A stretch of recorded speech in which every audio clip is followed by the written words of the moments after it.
Bonjour à tous, restez bénis, que la paix demeure sur vous. Donc je vais parler du verset de la poutre dans l'œil. En fait, Christ disait comme ça, pourquoi vois-tu la paille qui est dans l'œil de ton frère et ne vois-tu pas la poutre qui est dans ton œil? Ôte premièrement la poutre qui est dans ton œil et ensuite tu pourras enlever la paille qui est dans l'œil de ton frère.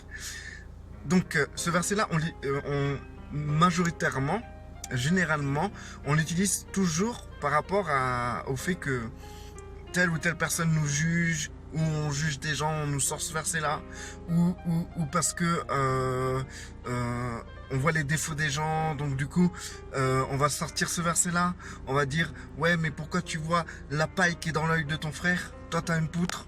Ou quand tu vas dire ton opinion sur un sujet par rapport à une personne, par rapport au comportement d'une personne, on vous sortira, mais pourquoi voyez-vous la paille qui est dans l'œil de cette personne, vous qui avez une poutre dans votre œil?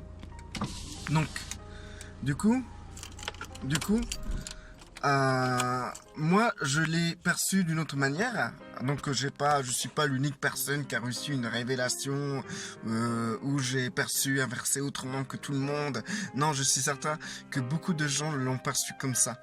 Et je pense que la manière de percevoir ce verset, dont je l'aperçois, où beaucoup de gens l'ont perçu, je suis certain que c'est la meilleure façon de prendre ce verset et de l'utiliser dans la pratique. Donc, je vais vous expliquer comment je l'ai perçu. Donc, directement, quand on parle de la poutre dans l'œil, c'est péjoratif. C'est pour recadrer une personne.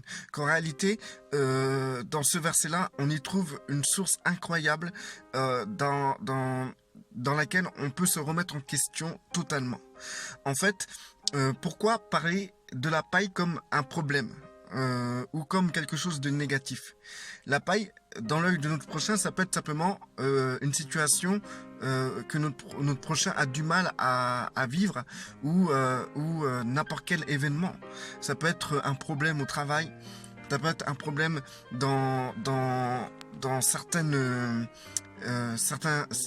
des problèmes financiers, des problèmes du quotidien, quoi, en fait. Ça peut pas, c'est pas obligatoirement un défaut ou un péché, obligatoirement. Ça peut être quelque chose qui est totalement un événement ou une situation. Donc du coup, la poutre peut être le fait que nous-mêmes, nous avons des problèmes dans notre vie, des problèmes financiers, des problèmes dans nos relations, des problèmes dans notre vie active, dans notre vie sociale, dans notre vie professionnelle. On peut avoir des soucis dans tous les sens de notre vie. Donc du coup, ce verset-là, moi je le vois mieux de cette manière-là.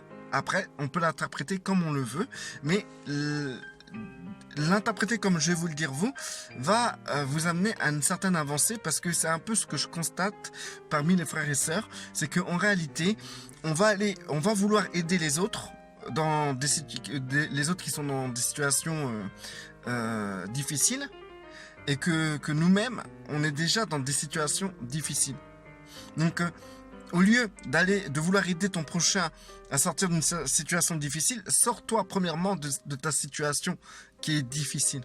Sors-toi premièrement. C'est-à-dire, ôte cette situation de ta vue, ôte cette situation qui te bloque dans ta vie, et ensuite, tu pourras mieux aider celui qui est dans une situation beaucoup plus difficile ou moins difficile que ta situation. Par exemple, si quelqu'un, je vois, il y a beaucoup de gens qui veulent rentrer dans la guérison. Ils veulent imposer les mains à des gens malades, que eux-mêmes sont malades. Vous comprenez un peu? Et moi-même, j'étais dans cette situation-là. J'imposais les mains à des gens pour qu'ils soient guéris au nom du Christ. Et moi-même, je fais de l'asthme et on m'impose les mains, je guéris pas. Je prie, je guéris pas. J'ai toujours de l'asthme. Et je pense c'est tout qu'avant de penser au bobo des autres, je devrais d'abord me resituer dans ma condition physique. Parce que moi-même, j'ai une maladie, moi-même, j'ai une poutre à ôter, avant de vouloir ôter la maladie des autres. Pourquoi je m'amuserais à ôter la maladie des autres si moi-même, je suis malade? Vous comprenez où je veux en venir? Ça ne veut pas dire que vous ne devez pas aller prier pour les gens. Vous pouvez toujours prier pour les gens. c'est pas le souci, mais c'est un exemple que je vous donne. Par exemple, ça va vous arriver de guérir une personne, que Christ guérisse une personne à travers vous, et la personne va vous demander, va vous voir prendre des médicaments. Elle va se demander quoi? Elle va dire, attends, tu m'as guéri et toi tu prends des médicaments en fait. Et toi tu vas dire, mais oui, Dieu guérit. Et la personne va se dire, mais pourquoi toi t'es pas guéri alors, tu vois? C'est tout des trucs comme ça, des petits détails de notre vie qu'on fait pas attention, mais comment dire, mais qui sont d'une grande importance incroyable. En gros, en général, pensez à vous, à vos situations difficiles dans lesquelles, dans lesquelles vous êtes, pour pouvoir vous en sortir. Et ensuite, une fois sorti de ces situations-là, vous pourrez aller vers les gens et dire, voilà, Christ m'a délivré de telle situation, de tel événement, de tel problème. Et moi, je t'apporte cette volonté de foi qui m'a aidé à sortir de là. Je connais beaucoup de personnes qui ont des soucis, beaucoup de frères et sœurs qui ont des soucis. Et ces frères et sœurs, au lieu de s'occuper de leurs soucis, de régler ça entre eux, Dieu et leur situation, au lieu d'enlever la poutre qui est dans leur œil, ils vont plutôt aller enlever la paille de l'œil de leur prochain.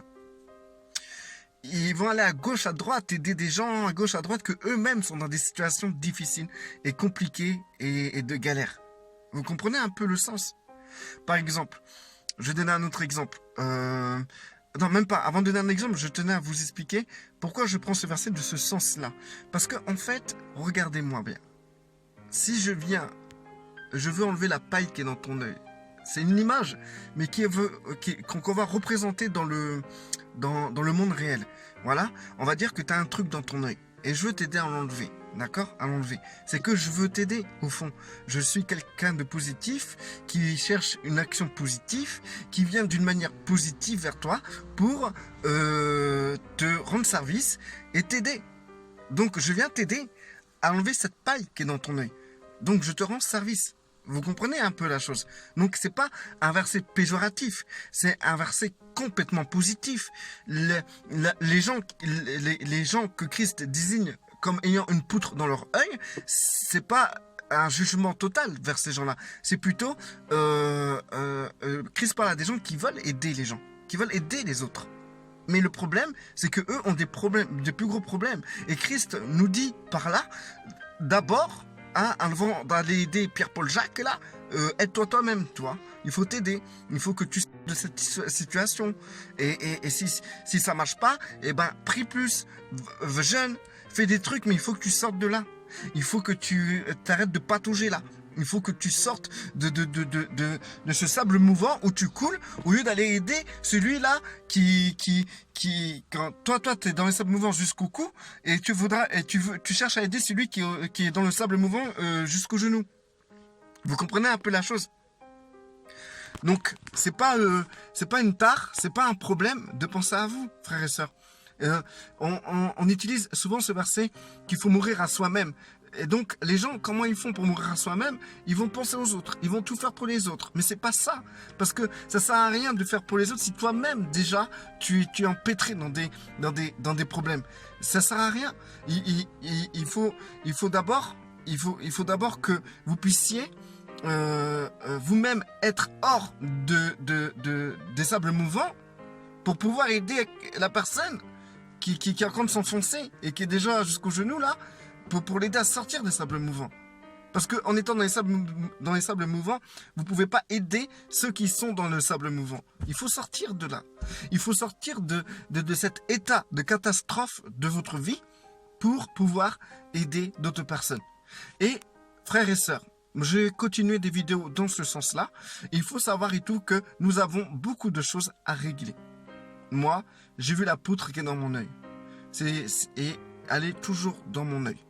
Et j'ai vu la chose. Il faut voir la grandeur de cette poutre. Elle est énorme, énorme. Donc, du coup, on peut s'exhorter mutuellement à pouvoir réfléchir. Par exemple, moi, je ne suis pas là pour vous enseigner. Je ne suis pas là pour vous sortir de vos problèmes. Parce que une fois que vous aurez fini d'écouter cette vidéo, vous aurez toujours vos problèmes. Vos problèmes seront toujours là.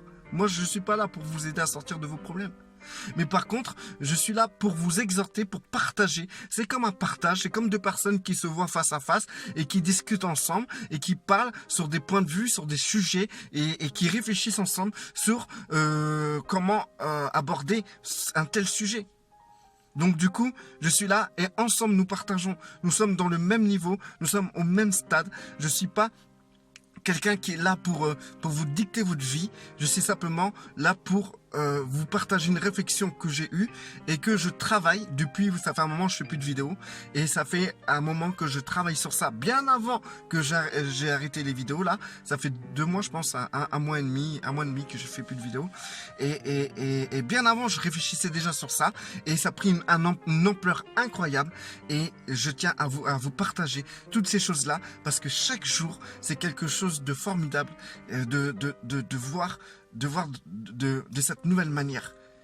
Et voilà. Et ce que je disais, c'est pas égoïste de penser à soi.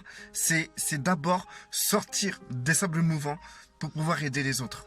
Et d'abord penser à soi-même, régler les choses qui nous concernent par rapport à notre vie charnelle, par rapport à notre vie en société, dans notre vie familiale, dans notre vie professionnelle, dans notre vie de tous les jours, régler toutes les choses correctement, à marcher correctement pour pouvoir aider l'autre